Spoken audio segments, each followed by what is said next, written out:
नमस्ते दोस्तों। अक्सर एक सवाल सुनने को मिलता है कि भाई उत्तर प्रदेश ने देश को आखिर दिया क्या है। ये सवाल सुनने में छोटा लगता है, पर इसका जवाब तो भारत की पूरी कहानी से जुड़ा है। तो चलिए आज इसी का पता लगाते हैं। देखिए, ये सवाल सिर्फ किसी एक राज्य का नहीं है, बल्कि ये भारत की पहचान, इसकी अर्थव्यवस्था और इसकी आत्मा से जुड़ा हुआ है। उत्तर प्रदेश का जो योगदान है ना, वो कई परतों में छुपा है और आज हम एक एक करके उन सभी परतों को खोलेंगे। किसी भी देश की जो सबसे पहली और सबसे बड़ी ताकत होती है, वो होती है अपने लोगों का पेट भरने की क्षमता।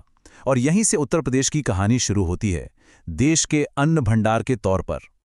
अब जरा इस पर गौर कीजिए, पूरे भारत के मुकाबले उत्तर प्रदेश का क्षेत्रफल सिर्फ 7.5% है।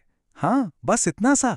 ये आंकड़ा छोटा लग सकता है, लेकिन रुकिए, जब आप देखेंगे कि जमीन का ये छोटा सा टुकड़ा क्या कमाल करता है, तो आप सच में हैरान रह जाएंगे।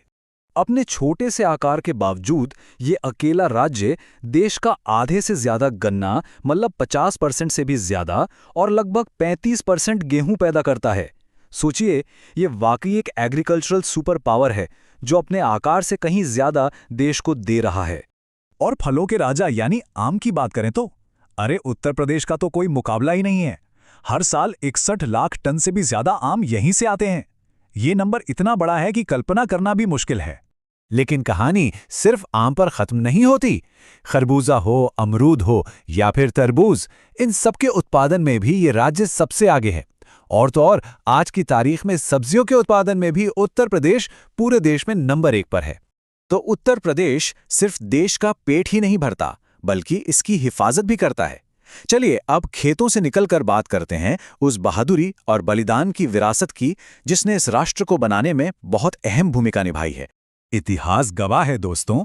साल 1857 में जब अंग्रेजों के खिलाफ आज़ादी की पहली बड़ी लड़ाई शुरू हुई, तो उसकी चिंगारी इसी मिट्टी से भड़की थी। ये स्वतंत्रता संग्राम का जन्मस्थान था। इसी वीर भूमि ने हमें मंगल पांडे, अशफाक उल्लाह खान और राम प्रसाद बिस्मिल जैसे महान नायक दिए, जिनके बलिदान ने आज़ादी की उस आग को हमेशा जलाए रखा। और बहादुरी की ये परंपरा आज भी जिंदा है। पता है, आज भी भारतीय सेना में सबसे ज्यादा सैनिक उत्तर प्रदेश की धरती से ही आते हैं। ये सेवा और समर्पण की वो भावना है जो पीढ़ियों से चली आ रही है। तो जमीन और सरहद की बात हो गई, अब चलते हैं सत्ता के गलियारों की तरफ। एक ऐसा मैदान जहां उत्तर प्रदेश का प्रभाव शायद सबसे ज्यादा और सबसे साफ दिखाई देता है, और वो है भारत की राजनीति। 9 बस एक नंबर है ना? लेकिन ये अकेला नंबर भारतीय राजनीति पर उत्तर प्रदेश के दबदबे की पूरी कहानी बयां कर देता है। जानना चाहेंगे इसका मतलब क्या है? इसका मतलब यह है कि हमारे देश में अब तक जितने भी प्रधानमंत्री हुए हैं, उनमें से 9 इसी एक राज्य से आए हैं। ये आंकड़ा खुद बताता है कि दशकों से देश की राजनीतिक दिशा तय करने में इस राज्य की भूमिका कितनी ज्यादा महत्वपूर्ण रही है। अच्छा चलिए, राजनीति और इतिहास से थोड़ा हटकर अब एक अलग मैदान पर चलते हैं, खेल के मैदान पर, जहां उत्तर प्रदेश के सितारे आज भी पूरी दुनिया में चमक रहे हैं। जरा इन नामों को देखिए, सुरेश रैना, मोहम्मद शमी, भुवनेश्वर कुमार, कुलदीप यादव और यहां तक कि नए दौर के स्टार रिंकू सिंह। ये सब विश्व स्तरीय क्रिकेटर्स हमें उत्तर प्रदेश ने ही तो दिए हैं, जो लगातार देश का नाम रोशन कर रहे हैं। तो जब हम इन सभी चीजों को एक साथ रखकर देखते हैं, खेतों से लेकर सरहदों तक, संसद से लेकर क्रिकेट के मैदानों तक, तो एक तस्वीर बिल्कुल साफ हो जाती है।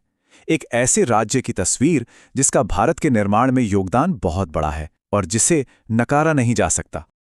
और ये सब हमें एक आखिरी और बहुत दिलचस्प सवाल पर लाकर छोड़ देता है। आखिर ऐसा कैसे होता है कि एक अकेला राज्य अपने अलग अलग योगदानों से धीरे धीरे पूरे देश की पहचान और उसकी कहानी का एक अटूट हिस्सा बन जाता है? इस पर सोचने वाली बात है ना?